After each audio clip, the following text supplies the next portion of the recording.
Bonjour et Boker Tov, nous allons étudier aujourd'hui le Shishi, sixième montée de Parashat Bechukotai dans le cadre du Bet Hamidrash Hillel.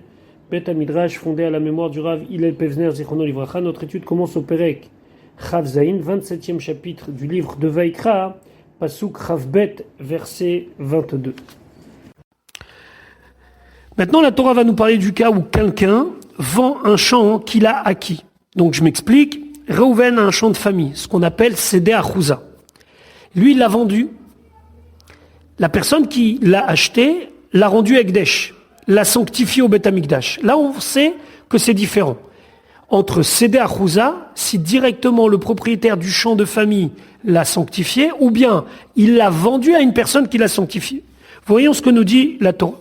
Ve'im, et si, et Sede Miknato, le champ qu'il a acquis, donc c'est pas son champ de famille, il l'a acquis de quelqu'un, Asher lo misde achuzato, et ce champ-là n'est pas un champ de possession familiale, Yagdish Lachem, il l'a sanctifié pour Akadosh Baruch. Donc je répète le cas, Reuven a un champ de famille, il l'a vendu à Shimon, Shimon l'a rendu Ekdesh, l'a sanctifié pour le Bet Hamikdash. Maintenant, quelles sont les lois pour pouvoir le racheter et qu'est-ce qui se passe au moment du Yovel? Rachid dit, Ve'im et Sede Miknato, Chilou, qui a une différence yesh. Donc il y a ben Sde Mikne les Sde Achouza, entre un champ acquis et un champ possédé par famille. Chez Sde Mikne, lotitralek, la Kohanim ba Yovel, que un champ acquis, lorsque le Yovel arrive, il ne reviendra pas au Kohanim pour être partagé. Pourquoi? Les fiches et Noyachole Agdisha et la Yovel, parce que lui, l'acheteur, ne peut le consacrer à Dieu que jusqu'au Yovel, puisqu'au Yovel, ce champ est censé retourner à son propriétaire initial.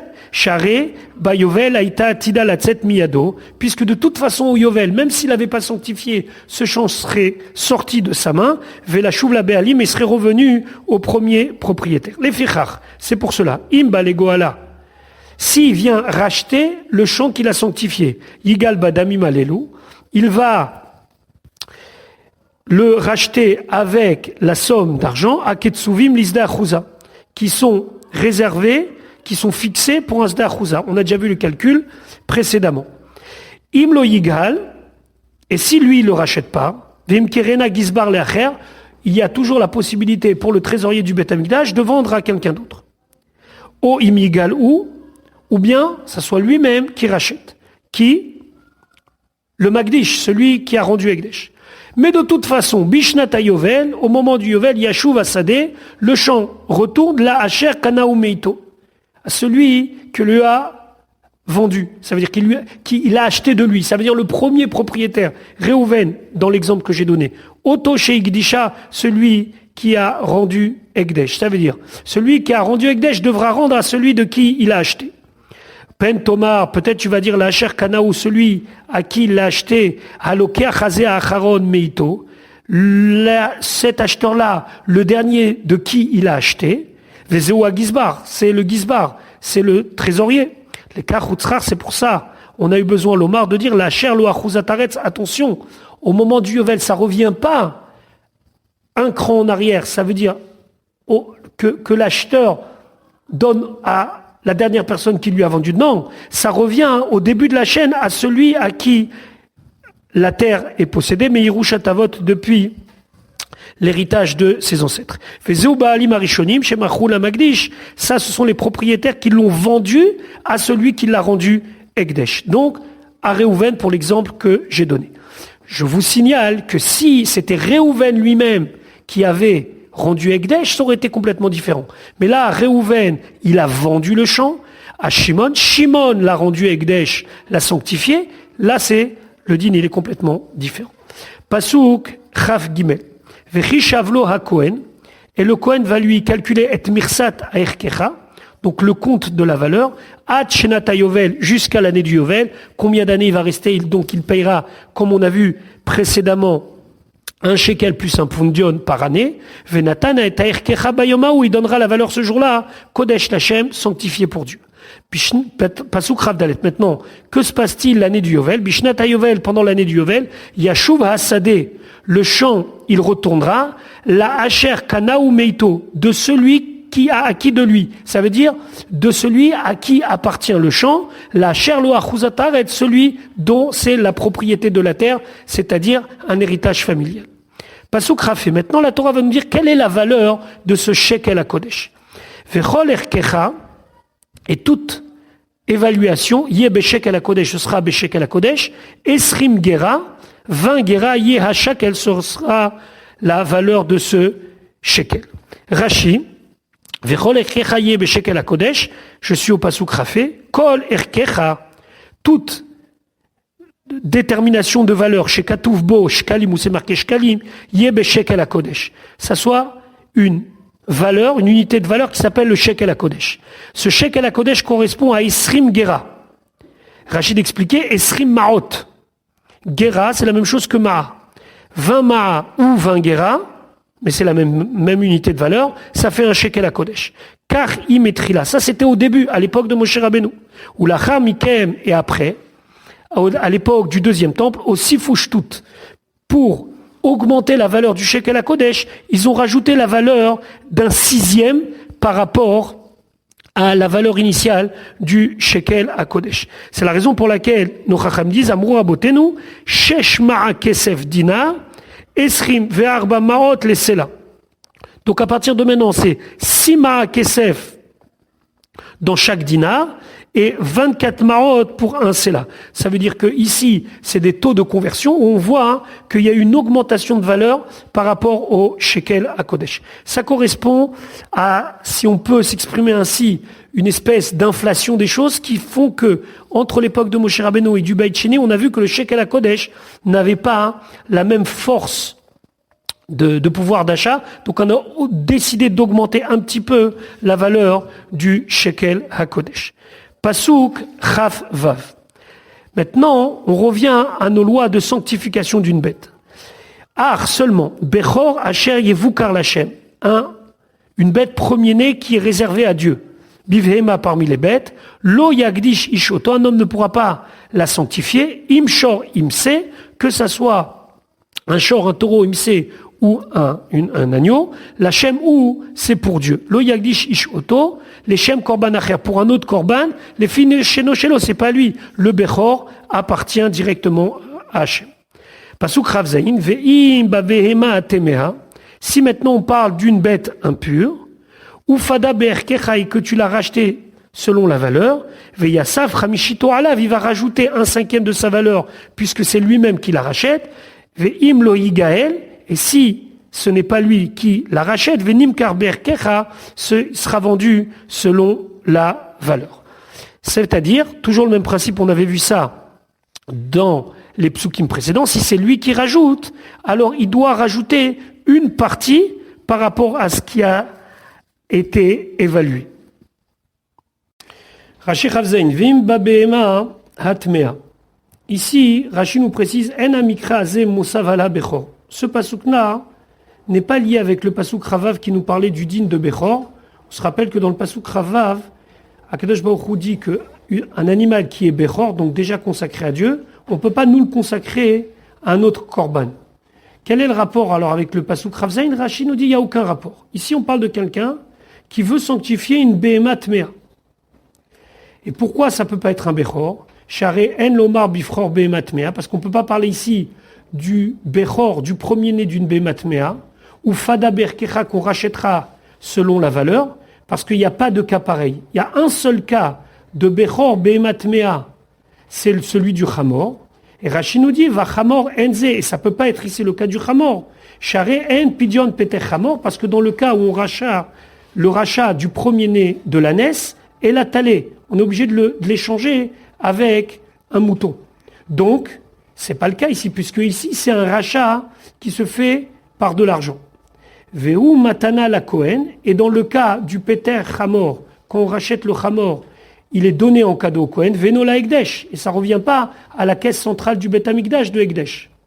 Et là, Katouv Moussav la Ekdesh. Seulement le pasuk ici nous parle de quelqu'un qui veut rendre Ekdesh, sanctifier une Behema Tmea. Chez Akatouv Shelmala, que ça se rapporte au pasuk Yudalef, où là-bas, on nous parlait déjà d'une Behema Tmea, mais si vous vous Souvenez bien, là-bas, Diber Bepidyon Bemat Ora Sheumema. Là-bas, on parle d'une bête pure, par exemple un taureau, qui peut être sacrifié au Beth Amikdash, mais qui a un moum. Donc ça, c'est pour le Pasuk Yudalef. Comme il a un défaut, alors on doit le racheter.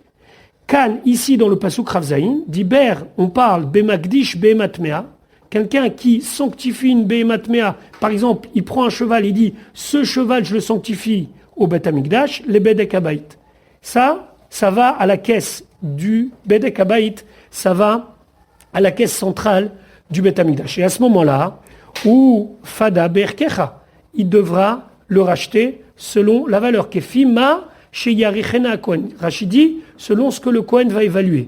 Là, on n'a pas quelque chose de précis comme dans le cas de Sde Achouza ou bien dans le cas du champ qui a été acheté. Ve'im lo igael, et s'il n'est pas racheté par les propriétaires, Aliédé Be'alim, donc si le propriétaire de ce cheval, par exemple, ne va pas racheter à la caisse du Beth Amikdash son bien, Venim Karber Kecha, il sera vendu selon la valeur, la Acherim, à d'autres personnes. Maintenant, la Torah continue de nous parler d'une sorte de neder, mais qui n'est pas dit sous la même forme, c'est-à-dire Aré Alay, je prends sur moi, mais en utilisant Aré Zecherem. Cherem, c'est quelque chose qui est excommunié, qui est mis de côté. Alors, généralement, on peut utiliser le mot Cherem concernant des choses négatives, mais on peut aussi faire Cherem pour des choses positives. C'est le cas ici. Lorsque quelqu'un dit Cherem, le mot Cherem, donc il prend une bête, il dit que cette bête, elle est Cherem, il y a une discussion à qui revient cette bête. D'après certains, cette bête est pour Dieu, c'est-à-dire pour Bedek Habayit, pour la caisse centrale du Beth Amikdash. Il y en a d'autres qui disent non, ça revient au Kohanim. Donc lorsque quelqu'un dit Cherem Lachem, c'est un Cherem pour Dieu, ça revient à Bedek Habayit. Si c'est dit clairement et nettement que c'est pour le Kohen, c'est pour le Kohen.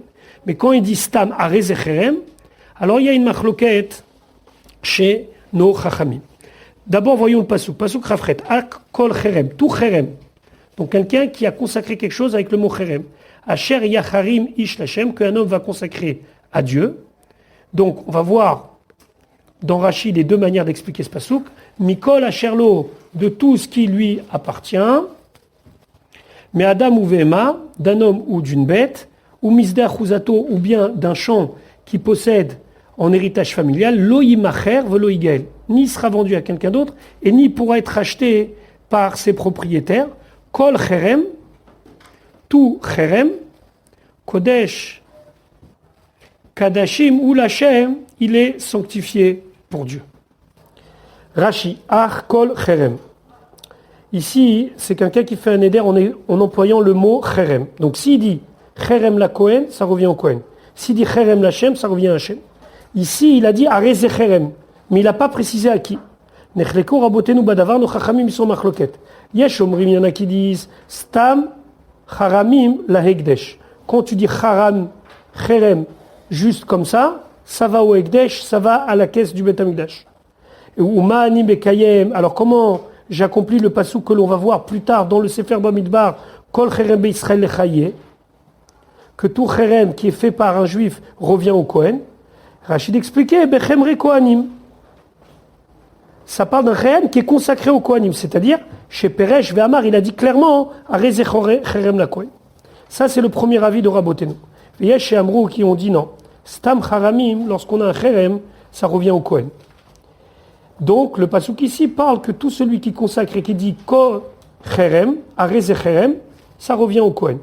S'il dit Aré Cherem Lachem, ça revient à Hachem.